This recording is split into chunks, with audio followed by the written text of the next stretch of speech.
This is HFO's Multifamily Marketwatch, presented by Pacific Exteriors Northwest, a contractor specializing in siding and exterior envelopes, delivering exceptional quality and service for over 30 years.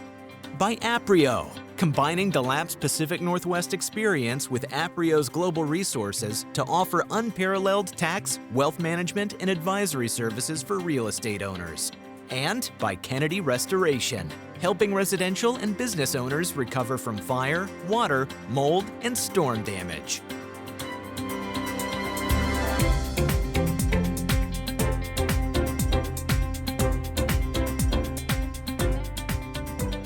Welcome back to Multifamily Market Watch. I'm Greg Frick, partner with HFO Investment Real Estate. Today I have with me a couple of people I work with, Adam Smith and Sarah Cowley. Thank you.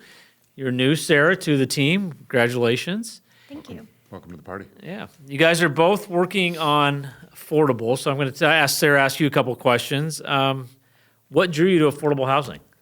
Yeah, so I started in multifamily almost 19 years ago, worked my way through market rate, leasing agent, assistant manager, property manager, and then I moved over to asset management. And one of the big things for me is that I grew up volunteering. So I grew up volunteering and teaching ESL at migrant camps. I grew up volunteering at homeless shelters, and there was something missing for me in market rate. And so when I moved to affordable, I found that missing piece. There's just so much in affordable housing that helps the communities. You know, you're housing families and seniors and veterans and people with disabilities and formerly houseless individuals, and there's just so much more meaning to that. So you kind of moved from market rate apartments on the management side then into managing for affordable and asset managing on affordable projects. Yes. So I did asset management for affordable. I also was in operations for affordable. I oversaw 80 affordable buildings through one of the companies I worked with, and then another one I saw over 13 affordable buildings. Okay. So in that regard, you're helping with compliance or confirming that they're in compliance and all those things. Yeah. Gotcha. Okay. So what brought you to join in HFO and look at joining into brokerage? Yeah, so I actually used to work for a loan servicer. So I have seen the loan side of things. I've seen properties come and go. I've seen probably about 50 or more properties sell over my career that I managed. And so having that operations background, that asset management background, and the loan servicing background, it all comes together to this career. And being able to be one of the only brokers in Oregon that has an asset management background and an operations background and an affordable background just brings so much to the table. Join the HFO community and get weekly multifamily intel. Click to subscribe. And so I know we've got kind of starting this affordable group within GREA and HFO. Adam's part of that. What are the benefits? I know you've got the background on the asset management. I mean, what other benefits from an affordable background do you think you guys bring to the table? Sure. I think the biggest win in hiring Sarah and bringing on Sarah is she's got the background and the expertise that go really, really deep into the weeds that the team really has benefited from.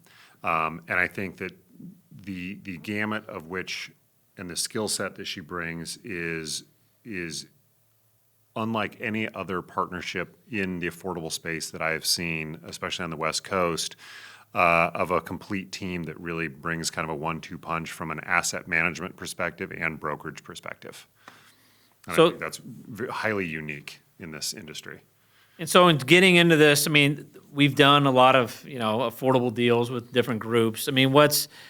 As we're talking to these various owners, Sarah, what's kind of, if they're thinking about doing something, and typically they're not, it's interesting, I've noticed on the affordable side, sometimes it doesn't seem like there's that much planning ahead. It's more of a triage, it seems, on some of the stuff.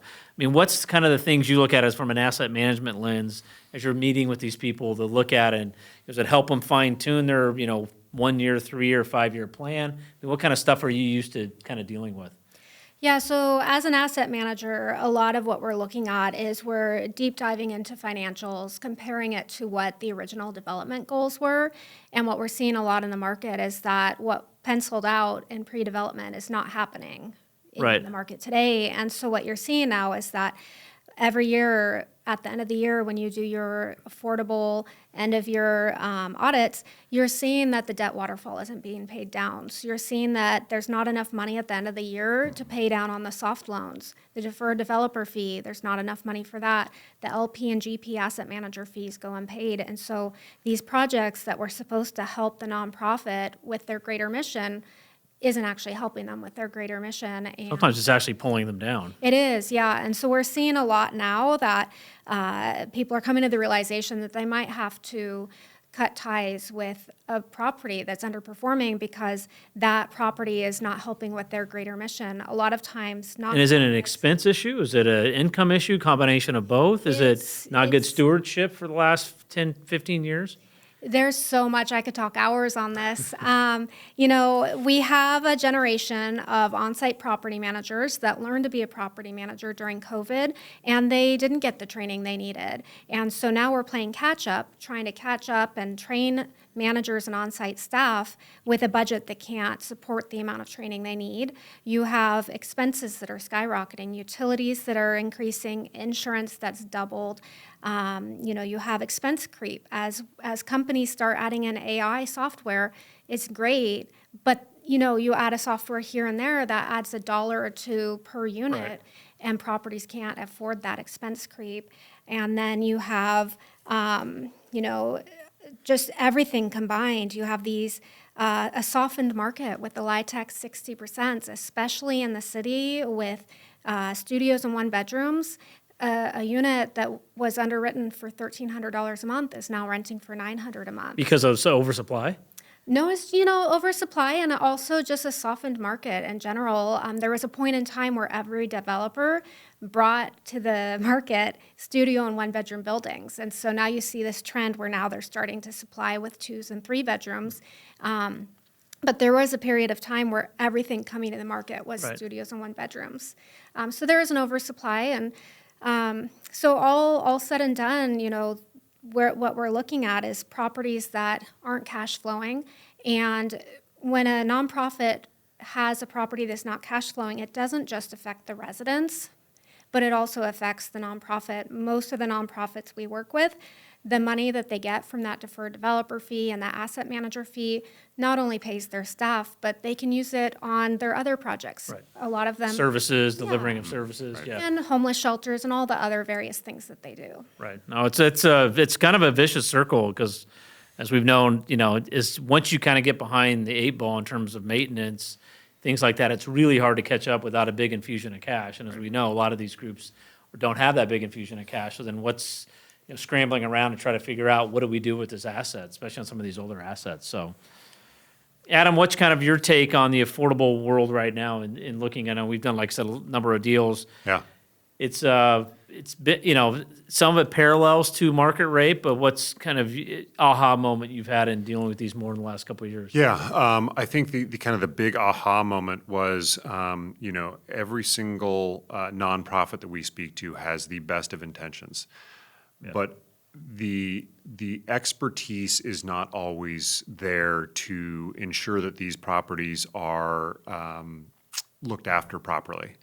And I think the experience that Sarah brings from a asset management perspective is going to be really key in putting ourselves in front of and partnering with owners to understand the next 5-year runway, to understand debt maturity and where the market is at currently.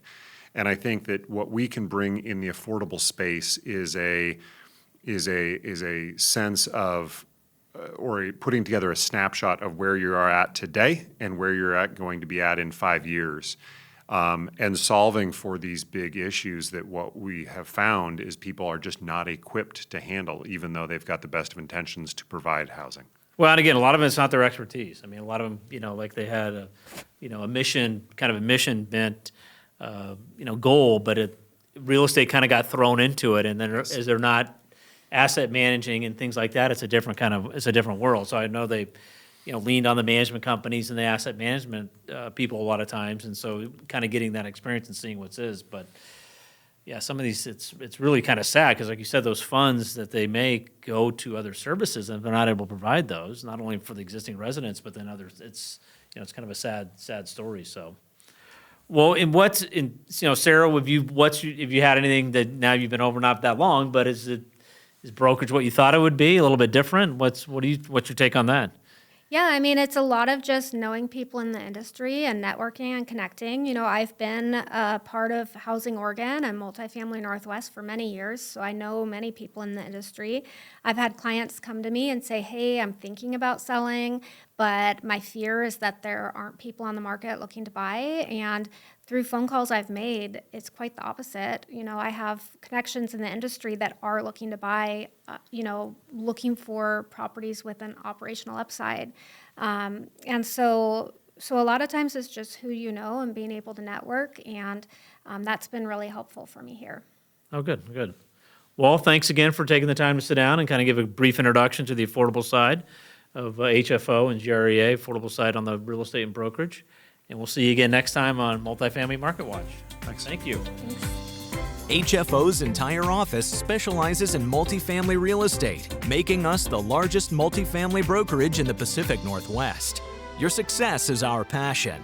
Like and subscribe to Multifamily Marketwatch videos on YouTube, articles on LinkedIn, and podcasts on all major streaming markets. Build your legacy with HFO. Call 503-241-5541 or visit our website at hfore.com for more information. HFO is a partner of the Global Real Estate Advisor Network. Love the insights? Tap the like button and click subscribe. It helps us bring more multifamily news straight to you.